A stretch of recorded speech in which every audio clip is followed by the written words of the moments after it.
So we have Lucy Lizarondo, who is a physiotherapist and health service researcher and currently working as a researcher fellow in the implementation science team at JBI. Her interests are focused on evidence implementation and evidence synthesis methodologies, specifically mixed methods systematic review. We also, joining her, is Alexa MacArthur, who is a nurse and midwife and a senior research fellow, also in the implementation science division at JBI. Alexa's research interests include involvement with a team of international researchers to further develop text, opinion and policy systematic reviews and implementation methodology for JBI.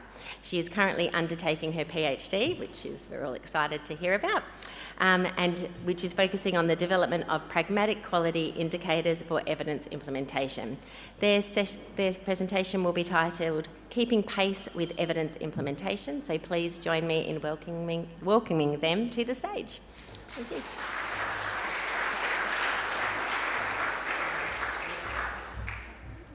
Good afternoon. Thank you, Kylie. Good afternoon, everyone. This is probably my favorite time of the day to do my presentation. It's 2:30 in the afternoon, and I was looking at our lunch earlier. I thought, rice and all of the carbohydrates there, no hope for me. Anyway, so if you would be happy, I would be happy for you to stand up if you feel like, that would keep you awake, if you don't have enough caffeine in your body. So please feel free to stand up if you would wish to do that, so we won't mind that. Alexa and myself will be presenting to you the work that we do as a group, so from the JBI Implementation Methodology Group. We are an international group of methodologists, and as you've heard, Associate Professor Craig Lockwood is one of the chair, and it's co-chaired by Alexa MacArthur here. Could I please ask all the other members who are here today to give us a big wave so they recognize you? Yay, so if you've got really difficult questions about evidence implementation, we've got them here.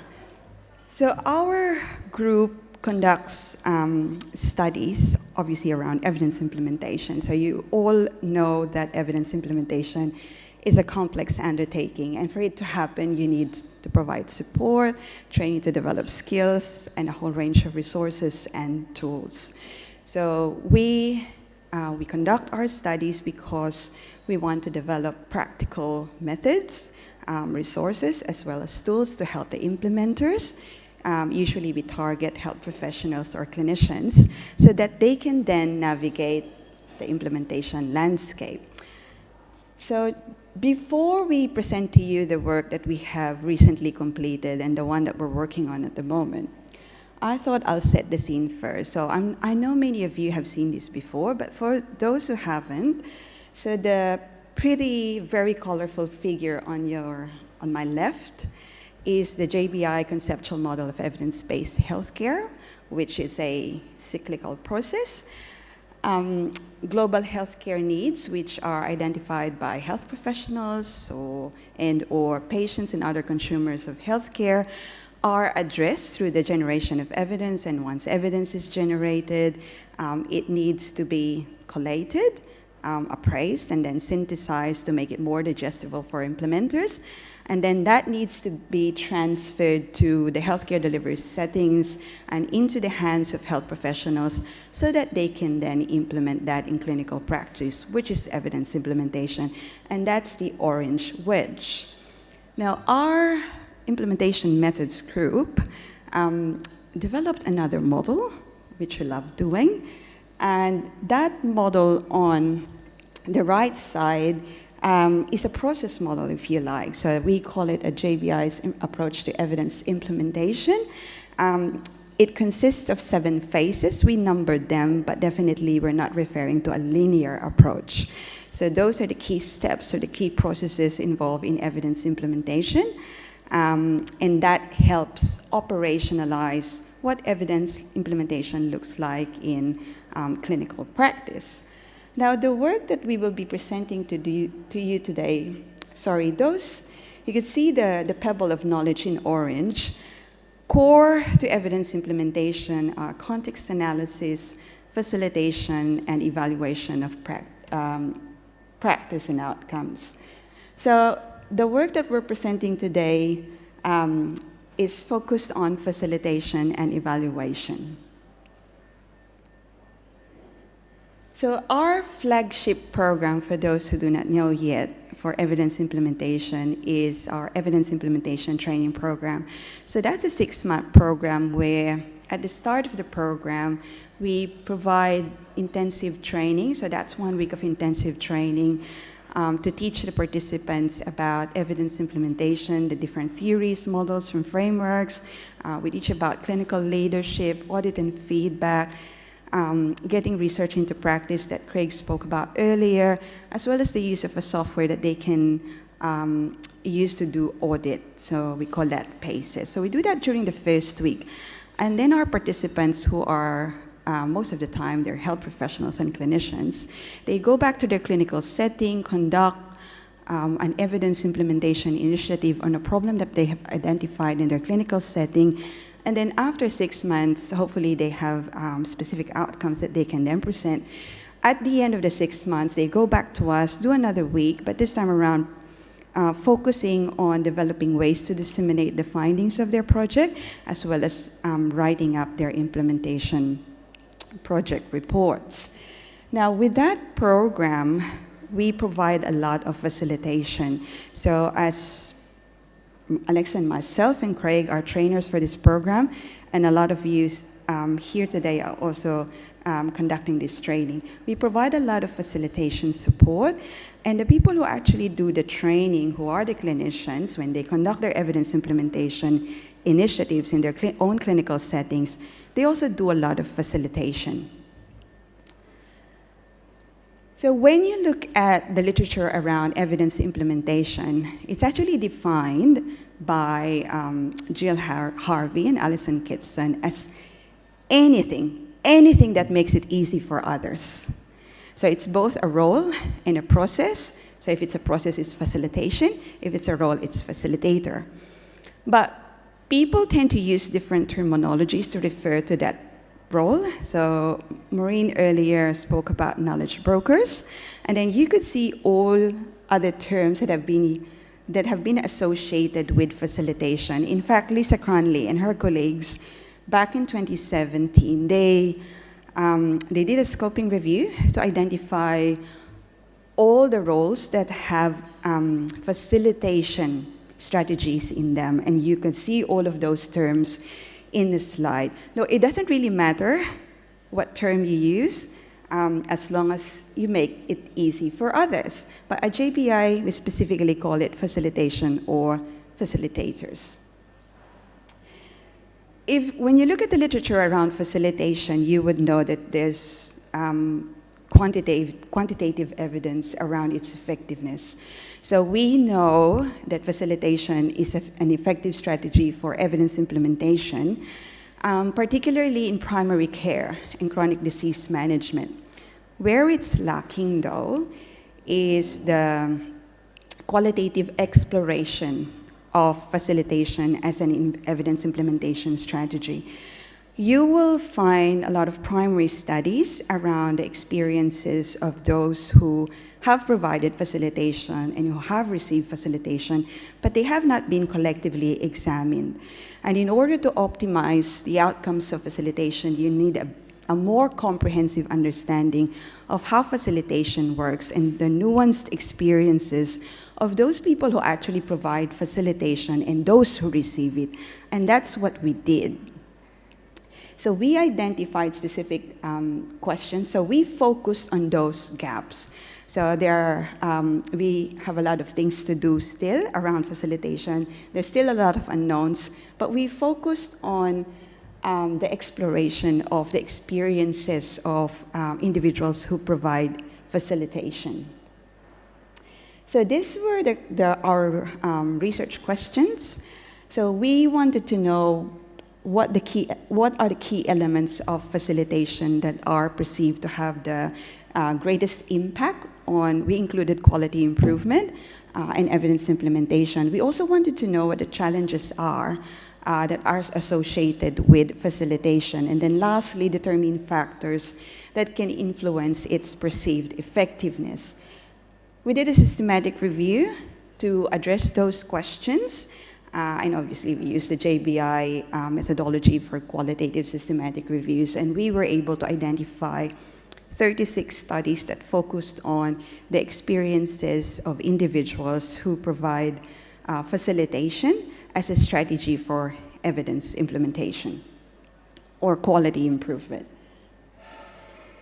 So what we found, and these are the key themes. We've grouped our findings according to the 3 questions that we have identified. And the first one is about key elements of facilitation. And these findings here align with the quantitative evidence. So from the experiences of people who provide facilitation support, they describe facilitation as a means to provide technical as well as non-technical support to enable individuals or groups to implement evidence-based practices. The support is very broad, so that include all aspects of the project related to changing clinical practice. So that includes coaching and mentoring for capacity building, providing clinical leadership, gathering, translating, and disseminating evidence, creating a favorable local context for implementation, breaking through resistance, monitoring change or implementation progress, providing encouragement and motivation. And in terms of technical support, most of the time, they will be about understanding evidence implementation methodologies and research. Equally important, they said that facilitation is really about relationship building. And I think for today, all of the presentations we've heard spoke about the importance of collaboration and networking.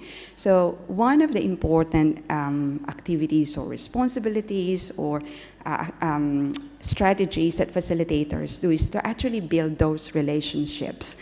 And we found in the literature things like knowledge brokering activities, identifying and engaging with stakeholders, acting as intermediary between the senior management teams as well as the clinicians, and also networking for support. So those were the key elements we've identified from the qualitative literature around facilitation. Now, those factors that can influence the perceived effectiveness of facilitation. So for the first one, facilitators indicated that when they feel supported and when there are professional development opportunities available for them, they're more likely to be effective in their role. So no surprises there. They have also identified certain personal characteristics and even a set of competencies and soft skills.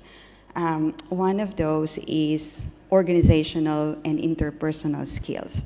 So they said that good facilitators are flexible, versatile, with persistence, tenacity, commitment, creativity, and the ability to be positive and solution-focused. They demonstrate accountability, credibility, emotional maturity, and were genuinely driven by their caring nature to initiate change, rather than just a need to perform a duty. And they also said that facilitators are more likely to be effective if they actually help individuals or teams to act towards change and help them critically identify solutions rather than actually providing the answers. So it's very enabling.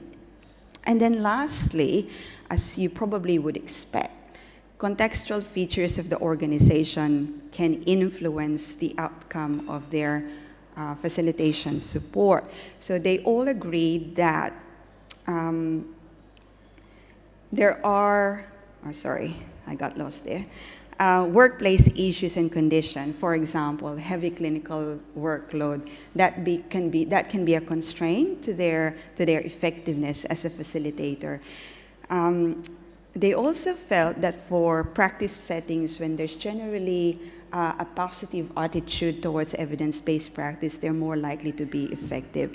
When there's leadership buy-in and support, and conversely, when there's lack of that, that would be essential in their role. So those were the factors we've identified. How about the challenges? So most of the challenges were identified by facilitators who were actually appointed in the role. So most of the people who were tapped on the shoulders to become facilitators. So for some of them who were not given protected time to perform their facilitation role, that increased their workload. And because of that, that can actually take a toll on their mental health and well-being. And because they were tapped in the shoulder, they weren't really sure what their roles are. So there was lack of clarity in roles. And for them, there was really no career development pathway for people who actually assumed a facilitator position in the health organization. So those are some of the challenges we've identified from the literature. And I was just trying to summarize all of those findings in a colorful figure. And we're going to have that included in our paper, just to summarize everything. Now, the reason we actually did that systematic review, the primary motivation for us was we want to optimize the outcomes of facilitation, and we also want to set them up for success. So what we found was that health organizations who wish to undertake evidence implementation initiatives, they have to carefully select their team of facilitators. Obviously, it can't be a one person. It has to be a team of facilitators, and that can include internal or even external facilitators. And for those who are internal to the health organization in which the evidence implementation initiative is going to happen, they have to be provided with protective time, especially if the facilitation role is an add-on to their clinical role or other roles within their organization. It would also be good if they could actively, health organizations, to consider actively seeking individuals who have those qualities and traits that I have reported earlier and those skill set, so that they can actually build a workforce capable of providing facilitation. They should also, someone said about modeling earlier, so executives as well as managers should model facilitation practices, and they should promote a culture that celebrates and rewards facilitators. And for individuals who are taking on this role as a facilitator, they should be very self-reflective, knowing what they bring to the table, what skills they have, what traits and personal characteristics they possess, but at the same time also identify opportunities for them to learn. And then the novice facilitators, obviously you will have a combination of probably novice and more experienced one, they would benefit from more experienced facilitators and even undertaking professional development and training.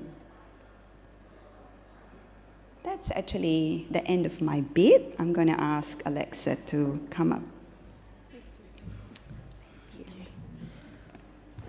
Okay, so this will be rapid fire, so we'll get going with this next bit. So this is another piece of work that we've been doing as a subgroup of the implementation working group, and this has been focusing on JBI for many years as part of our implementation training approach or implementation approach, have developed audit criteria for clinicians to use to measure performance in clinical practice. And I know a lot of you around in this room have been involved in this. So this is very much focused on in the phase 4 of the model or the approach here, reviewing practice against evidence-based audit criteria.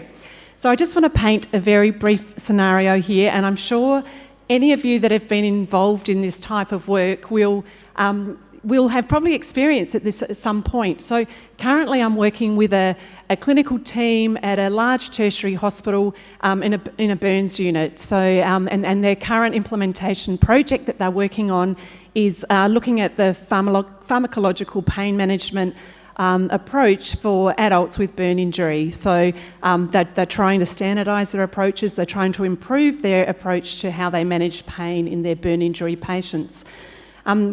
Kylie and Kylie's team this week, we've heard earlier this week about the development of evidence summaries, and everyone who is involved in the evidence implementation training program knows that we have this robust and rapid approach to presenting each of the participants, the clinicians involved in this program, with an evidence summary, which really details and the best practice recommendations are very much linked then to the audit criteria that they will use in their project to measure compliance. But what I have found so many times over the years of working with clinical teams, and I'll be interested if I'll get some nods of heads, we present them with the audit criteria. They look at the audit criteria and they look sort of a little bit...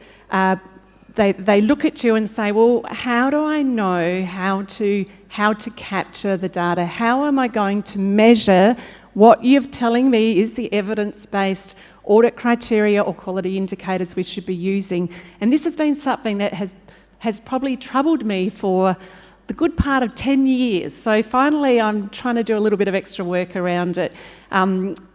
Not that I think I'm going to be able to solve any of this, but that's all right. But clinicians find this part really, really challenging to get right. So, we've already unpacked earlier this week that development of the audit criteria or quality indicators very much at JBI are based on the evidence summaries and the best practice recommendations. The other key part of that is that there needs to be teamwork, and there's what a lot of people refer to as a tinkering or a translating of those evidence-based audit criteria by the clinicians about how they're actually going to use that and implement that and be able to measure that in their practice. So JBI do have an approach, a process that has been used for many years, and I'm not going to go through it in detail, but it follows along the lines of approaches. But I think it's that next step for me, taking it that next step further for clinicians to really be able to unpack that and understand that. So when we're working with clinicians, and as part of the JBI PACES software tool, we encourage them to say, well, obviously the audit criteria, you need to work further to really understand and unpack how are you going to measure this. So we encourage each clinician to work on an audit, what we call an audit guide. So they really then drill down into saying, for this audit criteria, how will I determine that this is going to be given a yes, or how will it be? How will I determine that it's a no? So just having the audit criteria is actually not enough. And then we obviously we get them to really work. This takes a lot of time. A lot of people say, "Great, I've got my audit criteria. Run off to the ward. I'm going to start collecting my data." And as we all those of you who have worked in this space for a long time know this takes a lot of time to get right.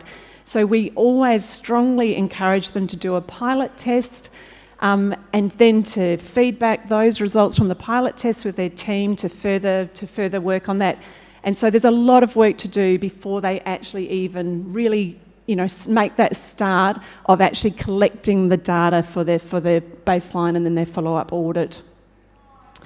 So the work that's currently in progress is a scoping review to look at the methods for developing quality indicators for evidence implementation and looking at the evidence implementation along the lines that JBI takes. I just want to acknowledge the review team that are working with me as listed on the screen there, and two of them are my supervisors for my PhD, so I'm very appreciative of their time.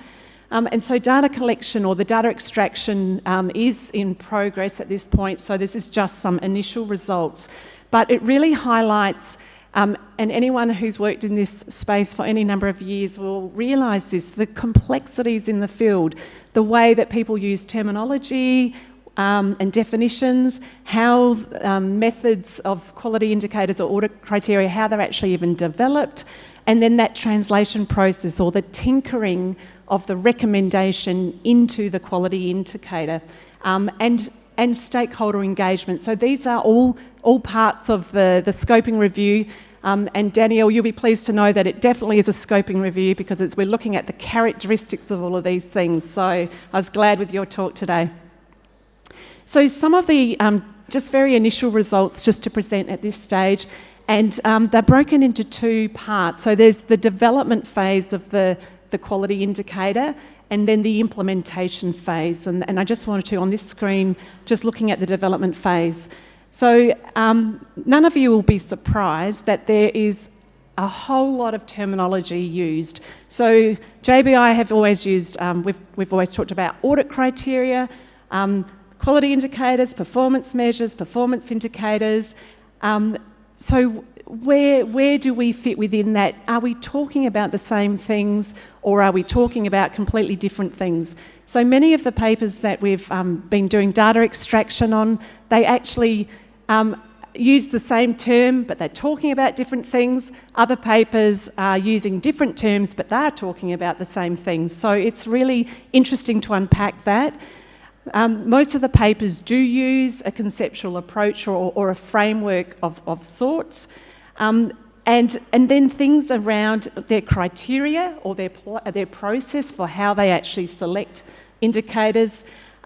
And most of the papers that we've been looking at, they definitely, or the majority of them use an evidence-based, are using, literature from a systematic review or guidelines, and they do include that consensus methods as well.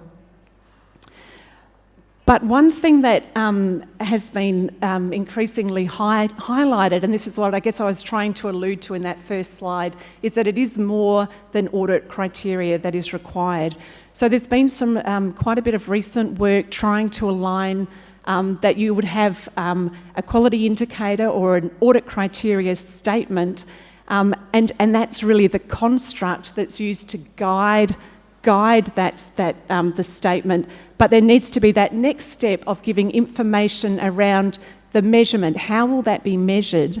And then also, I guess, the tools, and some papers refer to this as a performance indicator, so the tools or the scores. So this is just a piece of work that we're pulling together, but I think this will really, for me, instead of just providing maybe audit criteria, this might be something we really need to take that next step to think about. As far as the implementation phase, there's a lot less reported in the papers that we've been looking through, and a lot of them are more, there's not so much detailed about how they've done pilot testing, the feasibility, or there's feedback around how easy it is to use or the time requirements. That's obviously important. And I guess one of the other points that I've found really interesting is, and anyone who's been involved in the guideline development space, a lot of guideline developers now talk about developing quality indicators at the same time. But there was also this pushback from guideline developers saying, well, if we pilot tested, we wouldn't feel confident unless we pilot tested the quality indicators that are aligned to this guideline. So that's just another interesting thing that we'll be delving into. And I'm just wrapping up, Kylie. So moving into next year and beyond, based on the results of this scoping review, our plans are to work further on a very pragmatic framework that can be co-created and evaluated with input from experts in this field, and then moving beyond that to work with members of the JBIC, our JBI research team, as well as clinician input as well, about what would be a pragmatic tool for them that would assist them in the development of audit criteria and quality indicators. So if this is something you're passionate about, I'd love to hear from you. Thanks. Well done. While we're waiting for Lucy to come up as well, while you're talking audit criteria there, Alexa, given the lack of evidence around methods for pilot testing of indicators for evidence implementation, in your experience, what actually works? That's an answer. Yeah, no, that's why I'm doing this, to see. But I mean, I think anyone who has worked in this space knows that it does take a lot of tinkering and piloting. And generally it's people going away and trying to do that audit to see if they've captured the data that they need. I guess what we're hoping to do through this piece of work is to uncover that other groups that have been working in this space and that the evidence that might help to guide that further. Excellent. And we are just 1 minute over, but I will just ask one question to Lucy and then everyone can go to afternoon tea. So you were talking about facilitation and I guess the need for facilitators to have experience and skill in that area. Are you aware of any training opportunities or programs that are designed to help facilitators to either access learning support or help the career development and to excel in their roles? We are aware of that training. For one, we do the evidence implementation training program from JBI, but that's very specific to evidence implementation methodologies. We are also aware of that the Center for Evidence Implementation, they're trying to build a career pathway for, they call it implementation support professionals, and that covers different things, like you could be a knowledge broker and facilitation is one of them. So, and there's a lot more that actually offer training. Obviously, because of the range of activities that are being provided by the facilitators, it really depends on, I guess, what competencies you would like to develop. So people can reach out to you. Yeah, isn't that right? Thank you. So please, thank you. Thank Alexa and Lucy.